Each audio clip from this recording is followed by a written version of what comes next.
Welcome students, तुमच्या सगळ्यांचं आपल्या राम फार्मसी एज्युकेशन चॅनलमध्ये खूप खूप स्वागत आहे. आज आपण बायोमॉलिक्युल्स या चॅप्टरचा सेकंड पार्ट बघणार आहोत. तर आपण फर्स्ट पार्टमध्ये ऑलरेडी दोन बायोमॉलिक्युल्सबद्दल डिटेलमध्ये स्टडी केला आहे, that is carbohydrates and lipids. आजचा जो लेक्चर आहे त्यामध्ये आपण त्याचा सेकंड पार्ट जो आहे उरलेला तो कंप्लीट करणार आहोत. त्याच्यामध्ये आपल्याला बघायचं आहे न्यूक्लिक ॲसिड्स अँड प्रोटीन्सबद्दल आपण इथे डिटेलमध्ये बघणार आहे. ओके, तर सगळ्यात पहिल्यांदा आपण बघूयात न्यूक्लिक ॲसिड्सबद्दल. तर व्हॉट इज बेसिक कन्सेप्ट काय, what is nucleic acids?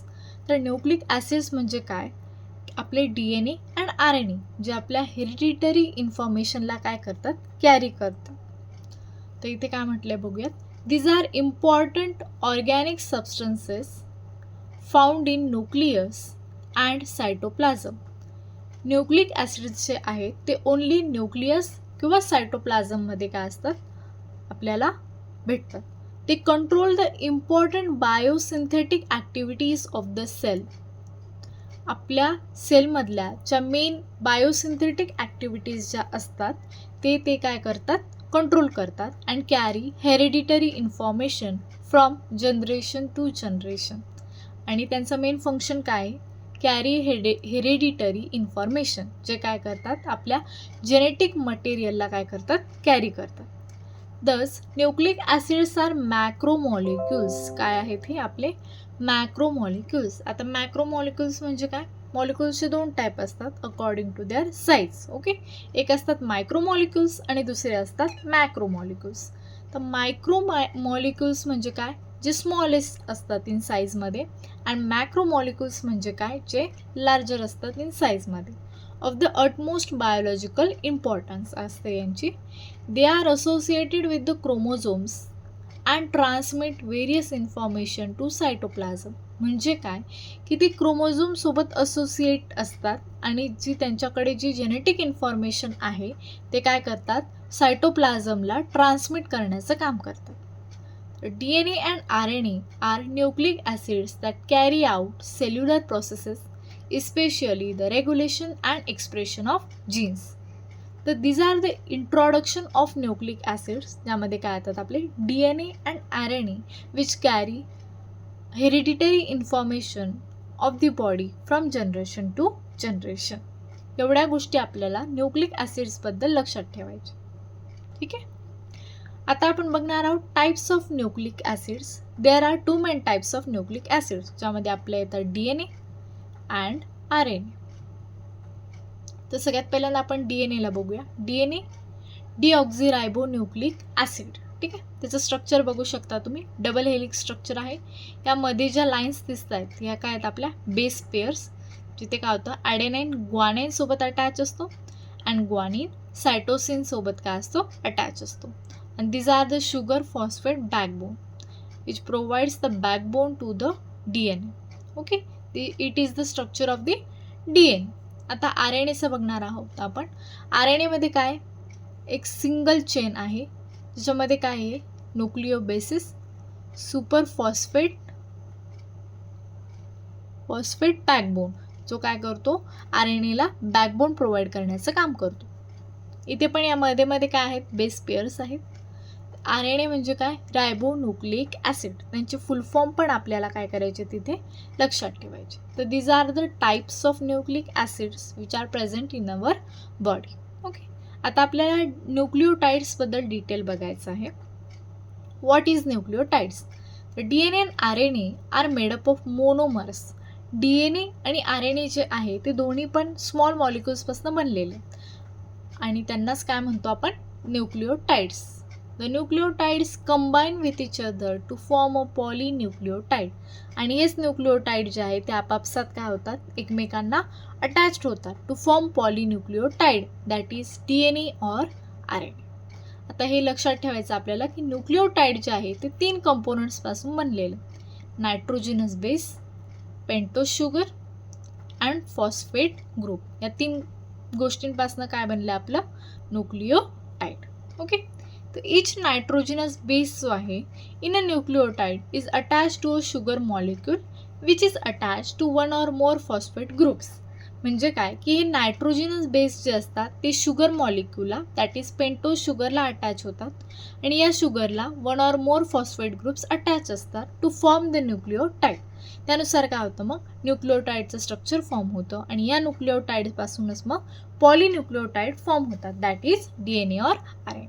Okay, कळालं तुम्हाला व्हॉट इज न्यूक्लिओटाइड्स. आता आपण इथे DNA बद्दल डिटेलमध्ये बघणार आहोत. द DNA डबल हेलिक्स बघितलं आपण. डबल हेलिक्स स्ट्रक्चर काय करतं त्याचं शो होतं. The DNA double helix looks like a twisted staircase सारखं त्याचं स्ट्रक्चर आहे. आपण वरती बघितलं, तुम्ही बघू शकता बघ. ट्विस्टेड डबल हेलिक्स सारखं काय त्याचं स्ट्रक्चर म्हटलं स्टेअर्स सारखं. ओके, ट्विस्टेड स्टेअर्स जसं असतात त्याप्रमाणे स्ट्रक्चर आहे. With the sugar and phosphate backbone surrounding complementary nitrogen. ज्याला काय शुगर आणि फॉस्फेटचं काय आहे बॅकबोन प्रोव्हाइड आहे आणि कॉम्प्लिमेंटरी नायट्रोजनने काय केलं आहे त्याला सराउंड केलं. अ डबल हेलिक्स स्ट्रक्चरबद्दल बघूयात. DNA has a double helix structure with sugar and phosphate on the outside of the helix. मध्ये काय प्रेझेंट असतात त्याचे sugar and phosphate forming the sugar phosphate backbone of the DNA. काय form करतात ते sugar phosphate backbone. The nitrogenous bases are stacked in the interior in pairs like the steps of a staircase. कशासारखे असतात ते staircase सारखे स्टेप्समध्ये काय होतं ते form होतात. The pairs are bound to each other by hydrogen bonds. आणि ह्याच ज्या पेअर्स आहेत ते आपापसात कशाने बाइंड होतात हायड्रोजन बॉन्ड्सने. हे लक्षात ठेवायचं. The two strands of the helix run in opposite directions. आणि दोन्ही स्ट्रँड जे आहे DNAचे ते दोन्ही पण अपोजिट डिरेक्शनमध्ये काय होतात रन होतात. This anti parallel orientation is important to DNA replication and in many nucleic acid reactions. मध्ये काय आहे हे इम्पॉर्टंट आहे. कोणतं अँटी पॅरलल ओरिएंटेशन जे DNA मॉलिक्यूल जे आहे ते शो करतं. ठीक आहे, त्याच्यामध्ये बेस पेअरिंग्स होतं बरोबर. आपण बघितलं only certain types of base pairing ज्या आहेत त्या काय केल्या जातात तिथे अलो केल्या जातात. कशामध्ये DNA मध्ये. आपण वरती बघितलं की ॲडेनिन ग्वानाइन बरोबर. इथे तुम्ही बघू शकता DNA मध्ये पेअरिंग कशी होते. ॲडेनिन अँड थायमिनची पेअरिंग होते अँड ग्वानिन अँड सायटोसिनची पेअरिंग होते. ओके, DNA मॉलिक्यूलमध्ये त्या आपण स्ट्रक्चर बघू शकतात. पायरिमिडिन्स अँड प्युरिन्स या दोन मॉलिक्यूलपासून काय आहे ते जे बॉन्डिंग आहे बेस पेअर्सचे आहे ते फॉर्म होतात. सायटोसिन थायमिन इन DNA मध्ये आणि युरॅसिल जे आहे ते RNA मध्ये प्रेझेंट असते आणि प्युरिन्समध्ये ॲडेनिन अँड ग्वानिन जे दोघांमध्ये प्रेझेंट आहे. ओके, इथे आपण बघू शकता तिथे स्ट्रक्चर आपल्याला दिलेले आहेत. हे स्ट्रक्चर आपल्याला लक्षात ठेवायचे. ठीक आहे, आता बॉन्डिंग कशी होते ती बघा. इथे आहेत आपले पेंटोज शुगर्स. DNA असेल तर डिऑक्झिरायबोस अँड RNA असेल तर रायबोस. ठीक आहे, आणि इथे काय दिलं आपल्याला फॉस्फेट ग्रुप जो आहे तो इथे अटॅच आहे. बघा इथे डिटेल व्यवस्थित दिलेलं आहे. हा काय आहे फॉस्फेट ग्रुप. इथे व्हेरियस पेंटोज शुगर्स अटॅच आहेत ते तुम्ही बघू शकता आणि या ग्रुपला काय आहेत ते दोन्ही अटॅच आणि काय फॉर्म करतायत तुमचा nucleotide. Okay, that is a structure. हे स्ट्रक्चर जे आहे ते तुम्हाला डायरेक्टली लक्षात ठेवायचे. ठीक आहे, पायरिमिडिन्सचे अँड प्युरिन्स आणि ते बॉन्ड कसे फॉर्म करतात. आता आपल्याला डिफरन्स बघायचा आहे बिटवीन न्यूक्लिओसाइड अँड न्यूक्लिओटाइड. आता न्यूक्लिओसाइड म्हणजे काय अँड न्यूक्लिओटाइड म्हणजे काय ते बघा. तर हे आपण सगळ्यात पहिल्यांदा बघूयात केमिकल कंपोजिशन काय. तर न्यूक्लिओसाइड जो आहे तो शुगर प्लस बेस. ठीक आहे, शुगर प्लस बेसने बनलेला आहे आणि न्यूक्लिओटाइड जे आहे ते sugar plus base plus phosphate तिघं मिळून जे आहे तिन्ही कंपाऊंड्स मिळून काय फॉर्म होतो न्यूक्लिओटाइड. आणि न्यूक्लिओसाइड जो आहे तो फक्त शुगर प्लस बेसने फॉर्म होतो. तर न्यूक्लिओसाइडबद्दल काय म्हटलं बघा. A nucleoside consist of a nitrogenous base covalently attach to a sugar but without the phosphate group. म्हणजे काय असतं न्यूक्लिओसाइड आणि न्यूक्लिओटाइड म्हणजे डिफरन्स कशाचा आहे तर फॉस्फेट ग्रुपचा. न्यूक्लिओसाइडमध्ये अब्सेंट असतं आणि न्यूक्लिओटाइडमध्ये फॉस्फेट ग्रुप हा प्रेझेंट असतो. तर न्यूक्लिओसाइडमध्ये बद्दल काय म्हटलं आहे, when phosphate group of nucleotides is removed by hydrolysis the structure remaining is nucleoside. तेव्हा आपलं काय फॉर्म होणार आहे, न्यूक्लिओसाइड स्ट्रक्चर. ठीक आहे. आता न्यूक्लिओटाइडबद्दल काय म्हटलं आहे की sugar plus base plus phosphate मिळून काय बनतं आपलं nucleotide. A nucleotide consist of a nitrogenous base, a sugar and 1, 2, 3 phosphate groups. त्याने काय बनतं आपलं न्यूक्लिओटाइड. ठीक आहे. आता रिलेव्हन्स काय इन मेडिसिनमध्ये ते बघूयात आपण. न्यूक्लिओसाइड म्हणजे काय, तर several nucleoside analogs are used as antiviral और अँटी कॅन्सर एजंट्स म्हणून काय होतात न्यूक्लिओसाइडला यूज केलं जातं. आणि न्यूक्लिओटाइडमध्ये काय होतं की malfunctioning nucleotides are one of the main causes of all cancers known of today. Nucleosides जे आहे ते कॅन्सर ट्रीटमेंटमध्ये यूज केलं जातं, किंवा आपण असं म्हणू शकतो की न्यूक्लिओटाइड्सची माल फंक्शनिंग जी होते ती काय आहे, कॅन्सरचं मेन कारण, मेन कॉज ऑफ कॅन्सर जे आहे ते काय न्यूक्लिओटाइडची माल फंक्शनिंग. म्हणून त्याचं प्रॉपर फंक्शनिंग होणं पण खूप महत्त्वाचं. एक्झाम्पल्स काय न्यूक्लिओसाइडचे, cytidine, uridine, adenosine, guanosine, thymidine and inosine. आणि न्यूक्लिओटाइडचे काय एक्झाम्पल आहेत, nucleotides follow the same names as nucleosides but with the indication of phosphate group. पण त्यामध्ये फॉस्फेट ग्रुप पण काय केला जातो इथे ॲड केला जातो. Okay, these are the difference between the nucleoside and nucleotide. I hope की तुम्हाला समजलं असेल.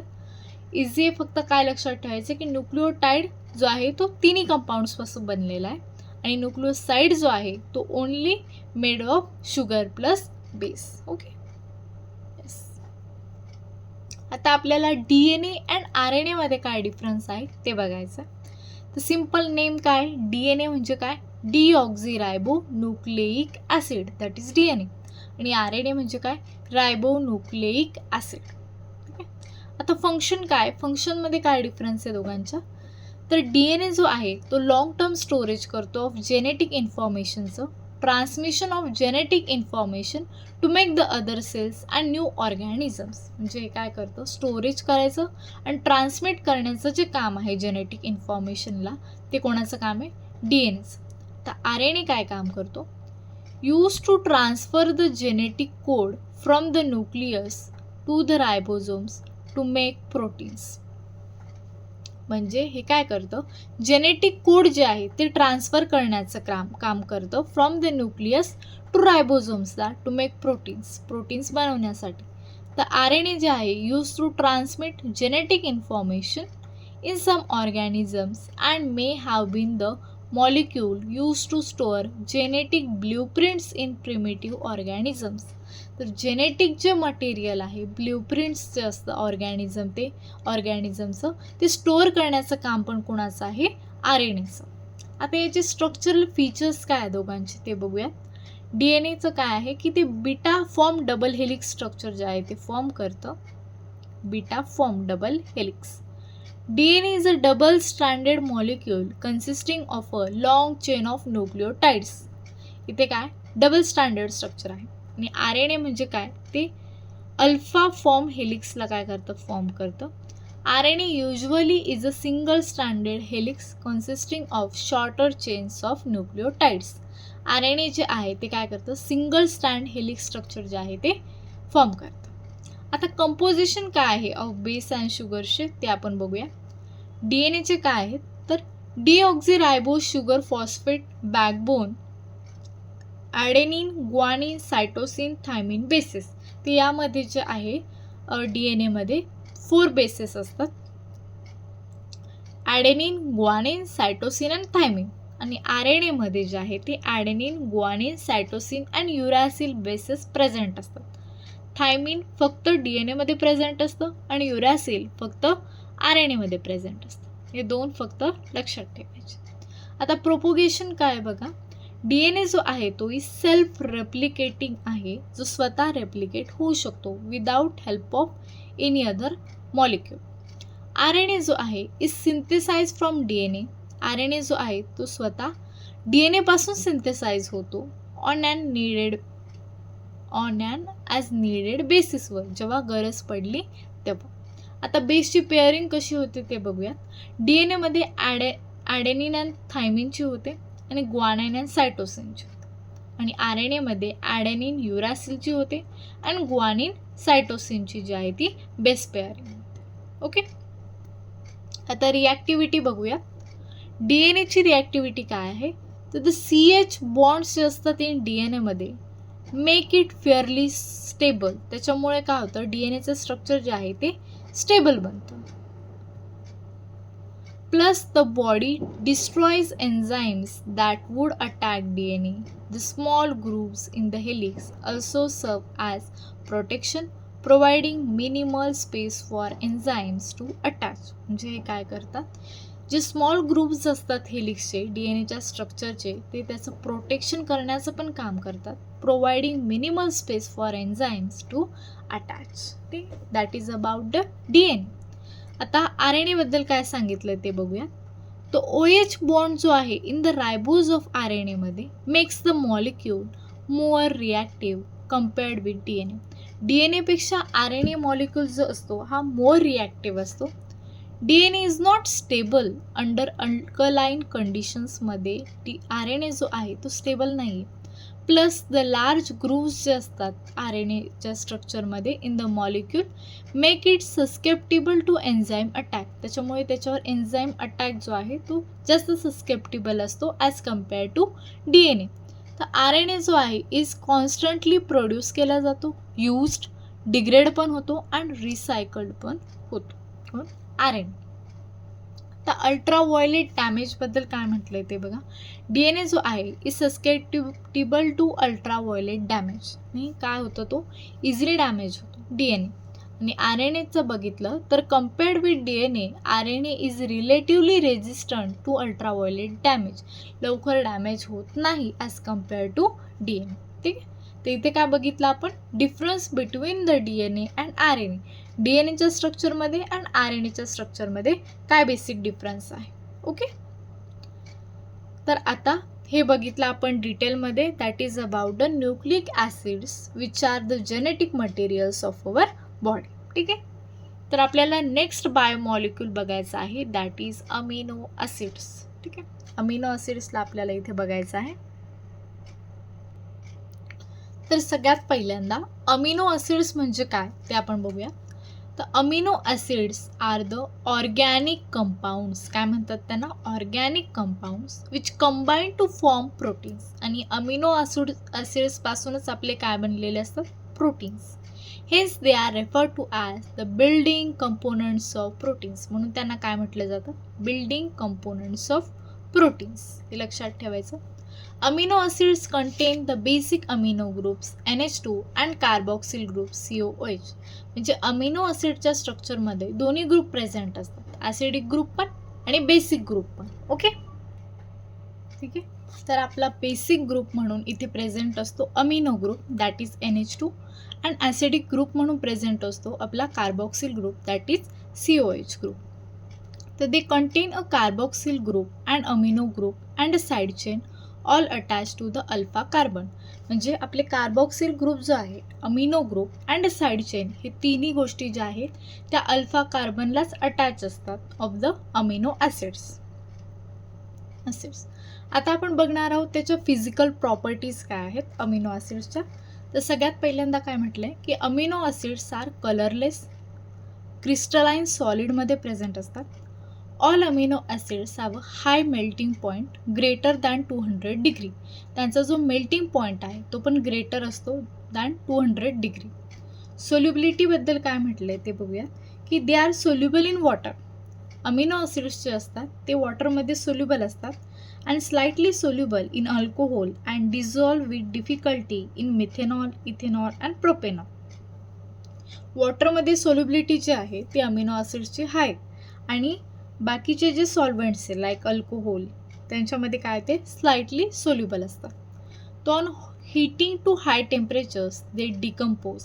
अमिनो ॲसिड्स जे आहेत ते हाय टेम्परेचरला हीट केल्यानंतर काय होतात, डिकम्पोज होतात. All amino acids except glycine are optically active. Optically active म्हणजे काय, की ते जे आहे ते ऑप्टिकल ॲक्टिव्हिटीला शो करतात एक्सेप्ट ग्लायसिन सोड. And peptide bond formation. आता पेप्टाईड बॉन्ड फॉर्मेशन म्हणजे काय की अमिनो ॲसिड्स जे आहेत ते can connect with a peptide bond involving their amino and carboxylate groups. म्हणजे काय की अमिनो ॲसिड्समध्ये दोन्ही ग्रुप प्रेझेंट असतात, राईट, बेसिक ग्रुप पण अँड ॲसिडिक ग्रुप पण. आता इथे काय होतं, बेसिक ग्रुप अँड ॲसिडिक ग्रुपमधून जे आहे ते वॉटर लॉस होतं आणि त्यांच्यामध्ये CONH ग्रुप जो आहे तो काय होतो, फॉर्म होतो. ते बघू शकता तुम्ही, CONH ग्रुप अटॅच होतं आणि अमिनो ॲसिड्स जे आहेत ते या पेप्टाईड बॉन्डने काय असतात, एकमेकांना अटॅच असतात. आणि या COOHलाच काय म्हणतात, पेप्टाईड बॉन्ड फॉर्मेशन और CONH लिंकेज. ओके, तर या काय झाल्या, these are the physical properties of the amino acids. आता आपण बघूया क्लासिफिकेशन ऑफ अमिनो ॲसिड्स काय आहे ते. तो on the basis of there structure, त्याच्या स्ट्रक्चरच्या अकॉर्डिंग जे आहे ते अमिनो ॲसिड्सचं क्लासिफिकेशन केलेलं आहे. मेनली अमिनो ॲसिड्स जे आहे ते 2 क्लासेसमध्ये क्लासिफाय केले जातात, non polar and polar amino acids. आता नॉन पोलर अमिनो ॲसिड्स म्हणजे काय, जे हायड्रोफोबिक नेचर शो करतात. दॅट मीन्स की वॉटर रिपेलिंग ज्यांचा नेचर आहे त्यांना काय म्हणायचं, non polar amino acids. And polar amino acids म्हणजे काय, they have the hydrophilic nature, means water loving structure ज्यांचं असेल ते काय असतील, आपले पोलर अमिनो ॲसिड्स. तर नॉन पोलर अमिनो ॲसिड्सचे काय काय एक्झाम्पल ते बघायचे, लक्षात ठेवायचे. Glycine, alanine, valine, methionine, leucine and isoleucine etcetera. These are the example of non polar amino acids. आणि आपले जे पोलर अमिनो ॲसिड्स आहे ते फर्दर 3 क्लासेसमध्ये क्लासिफाय केले जातात, that is acidic, basic and neutral. ज्याच्यामध्ये ॲसिडिक ग्रुप जो आहे तो ॲसिडिक ग्रुप जो आहे तो एक्स्ट्रा प्रेझेंट असेल तर ते काय असतील, ॲसिडिक इन नेचर. एक्झाम्पल काय त्याचे, aspartic acid and glutamic acid. Basic म्हणजे काय, ज्याच्यामध्ये basic group that is amino group जो आहे तो जास्त प्रेझेंट असेल किंवा एक्स्ट्रा नायट्रोजन ग्रुप जो आहे तो प्रेझेंट असेल तर ते काय झाले, बेसिक इन नेचर. त्याचे एक्झाम्पल काय आहेत, हिस्टिडीन, लायसिन अँड अर्जिनिन. आणि न्यूट्रल म्हणजे काय, ज्याच्यामध्ये इक्वल अमाऊंटमध्ये ॲसिडिक ग्रुप पण that is COH group and NH2 group जे आहे ते इक्वल अमाऊंटमध्ये प्रेझेंट असतील किंवा जे ॲसिडिक पण नाही आहेत आणि बेसिक पण नाही असं नेचर ज्यांचं असेल, these are the neutral polar amino acids. Okay, त्याचं एक्झाम्पल काय आहे ना, सेरीन, थ्रिओनिन अँड ॲस्पॅरागिन. तर these are the classification according to their structure. तर नेक्स्ट क्लासिफिकेशन आपल्याला बघायचं आहे on the basis of their need, म्हणजे त्याच्या गरजेनुसार क्लासिफिकेशन कसं केलेलं आहे. तर हे पण 2 क्लासेसमध्ये मेनली याला क्लासिफाय केलं जातं, essential amino acids and non essential amino acids. आता इसेन्शियल म्हणजे काय की these are not be synthesize in our body, जे आपल्या बॉडीमध्ये बनत नाहीत किंवा त्यांना आपल्याला खाणं किंवा आपल्या डाएटमधून त्या बॉडीमध्ये पोचवणं काय इसेन्शियल आहे, तर that is the essential amino acids. आणि नॉन इसेन्शियल अमिनो ॲसिड्स म्हणजे काय, ज्या आपल्या बॉडीमध्ये सिंथेसाइज होतात त्यांना आपल्याला बाहेरून डाएटमधून प्रोव्हाइड करण्याची गरज नाही, that is the non essential amino acids. Okay, तर इसेन्शियल अमिनो ॲसिड्सचे एक्झाम्पल काय येणार, leucine, isoleucine, lysine, threonine, methionine etcetera. And non essential amino ॲसिड्समध्ये येणार arginine, glutamine, tyrosine, cysteine and glycine. तर इथे काय करायचं आपल्याला, अमिनो ॲसिड्सबद्दल त्याची डेफिनेशन, त्याचे दोन्ही classification according to their structure and on the basis of their need, ते क्लासिफिकेशन आणि त्यांचे एक्झाम्पल्स जे आहेत ते आपल्याला इथे लक्षात ठेवायचे. ओके, आता आपण बघूयात functions of essential amino acids. Essentials amino ॲसिड्सचे फंक्शन काय, तर फिनाइल ॲलेनिन. आता इथे एक एक्झाम्पलचे जे आहेत ते आपल्याला फंक्शन्स सांगितलेले आहेत. तर फिनाइल ॲलेनिन काय करतं, helps in maintaining a healthy nervous सिस्टीमला हे काय करतं, मेंटेन करण्याचं काम करतं. Okay, and in boosting the memory power, आणि आपली मेमरी पॉवरला जे काय करतं, बूस्ट करण्याचं काम करतं. ठीक आहे, नेक्स्ट काय की valine acts as an important component in promoting muscle growth. आपली जी मसलची जी ग्रोथ आहे ती प्रमोट करण्याचं काम कोण करतं? व्हॅलिन.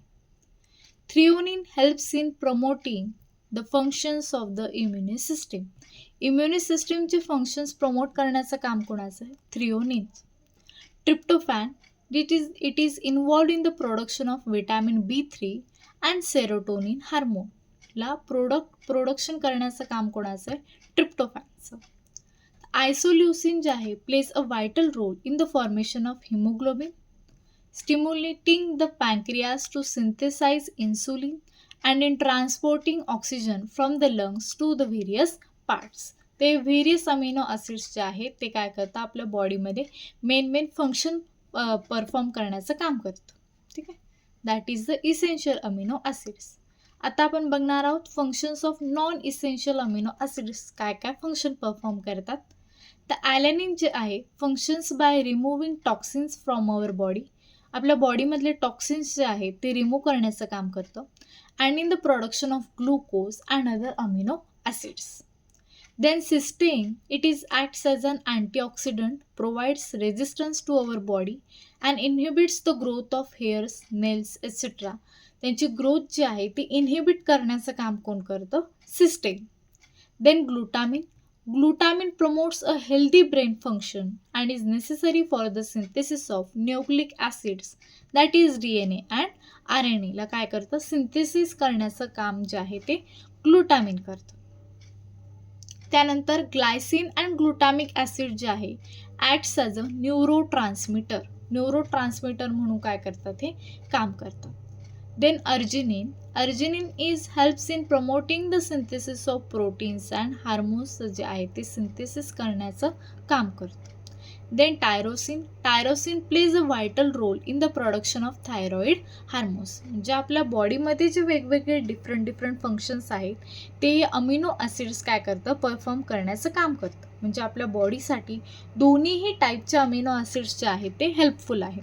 That is essential amino acids and non essential amino acids. ठीक आहे, त्यानंतर आपण पाहणार आहोत acid base properties of the amino acids काय आहेत ते. तर द अल्फा COOH आणि अल्फा NH2 जो आहे ग्रुप्स इन अमिनो ॲसिड्समध्ये आर केपेबल ऑफ आयोनायझिंग. म्हणजे काय करतं? ते आयॉन्स फॉर्म करण्याचं काम करतं. तर as a result of their ionisability the following ionic equilibrium reactions may be return.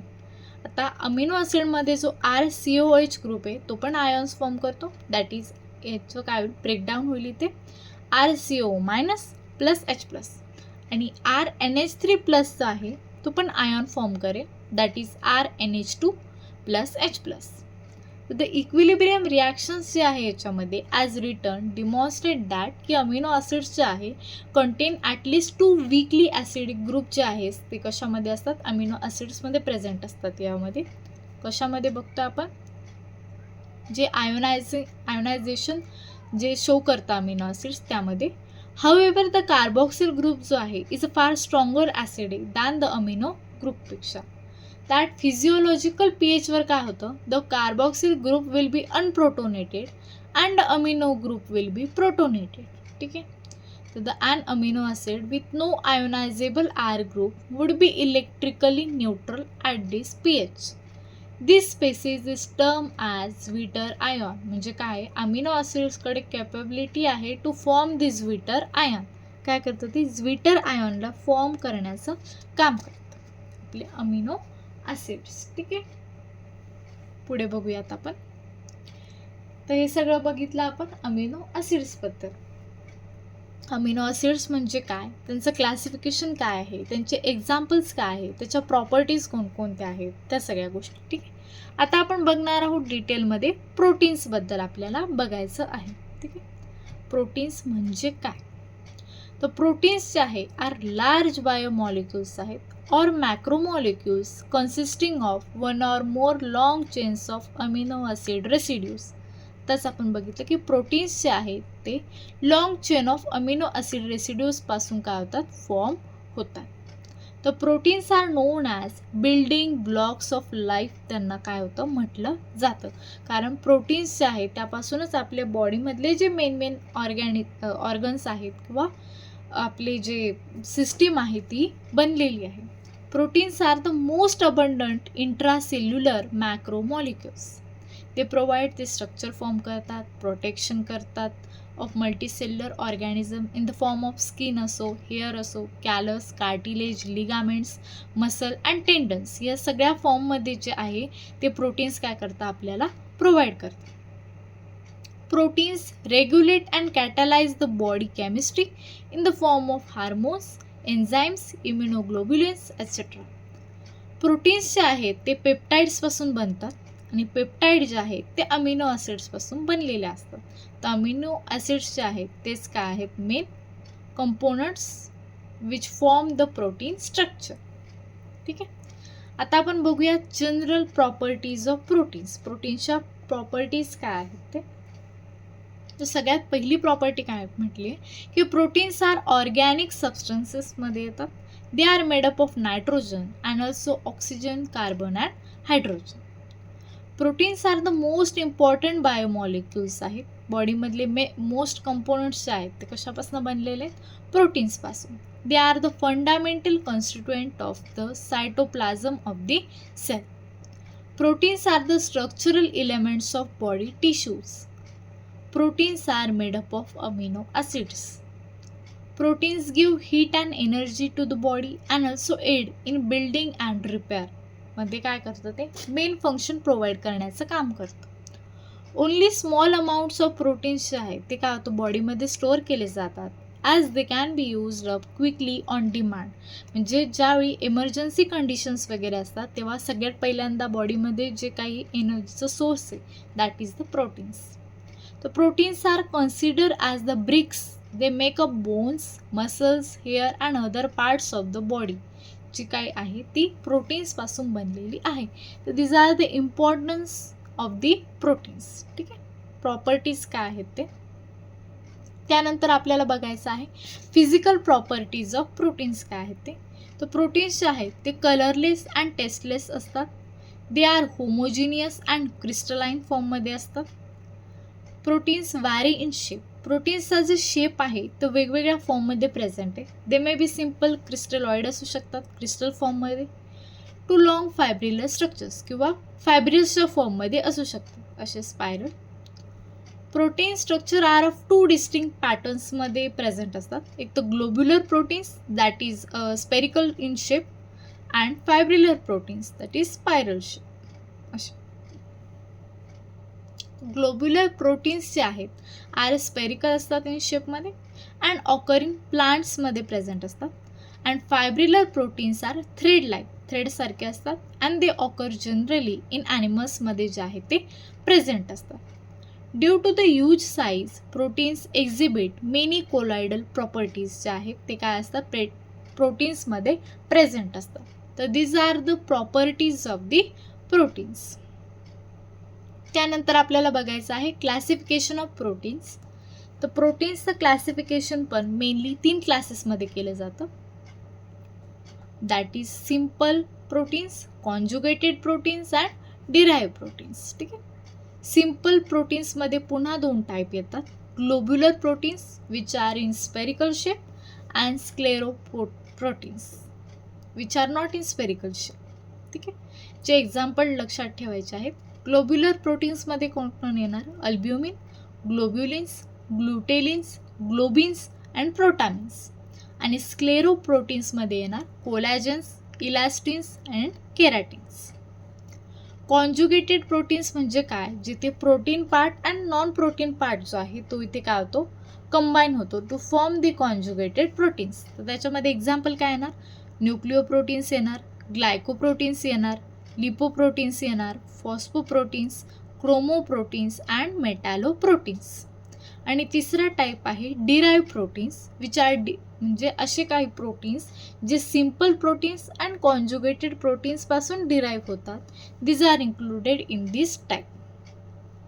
त्याच्यामध्ये पुन्हा 2 टाईप असतात, primary proteins and secondary proteins. आता प्रायमरी प्रोटीन्समध्ये काय येणार example coagulated proteins and metaproteins. आणि सेकंडरी प्रोटीन्समध्ये येणार proteoses, peptones, polypeptides and peptides. ठीक आहे.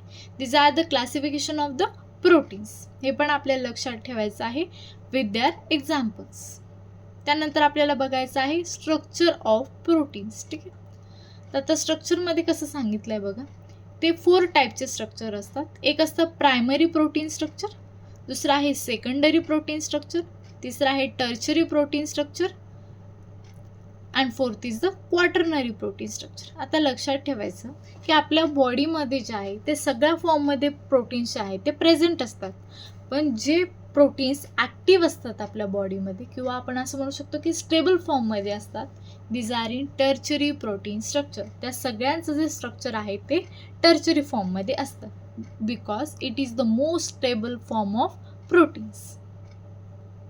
हे आपल्याला लक्षात ठेवायचं. ठीक आहे. तर these are all about the proteins. तर आपण आत्तापर्यंत जे आहे ते सगळे बायोमॉलिक्युल्स जे आहेत ते कव्हर केले. तर फर्स्ट आपण बघितलं दॅट इज कार्बोहायड्रेट्स, त्यानंतर आपण बघितलं लिपिड्सबद्दल, त्यानंतर बघितलं आपण न्यूक्लिक ॲसिड्स, त्यानंतर बघितले आपण फॅटी ॲसिड्स अँड लास्ट आपण बघितल्या प्रोटीन्सबद्दल. ठीक आहे. तर हे सगळे जे आहेत these are the main biomolecules which are present in our body. तर या सगळ्यांबद्दल आपल्याला मेन गोष्टी लक्षात ठेवायच्या आहे.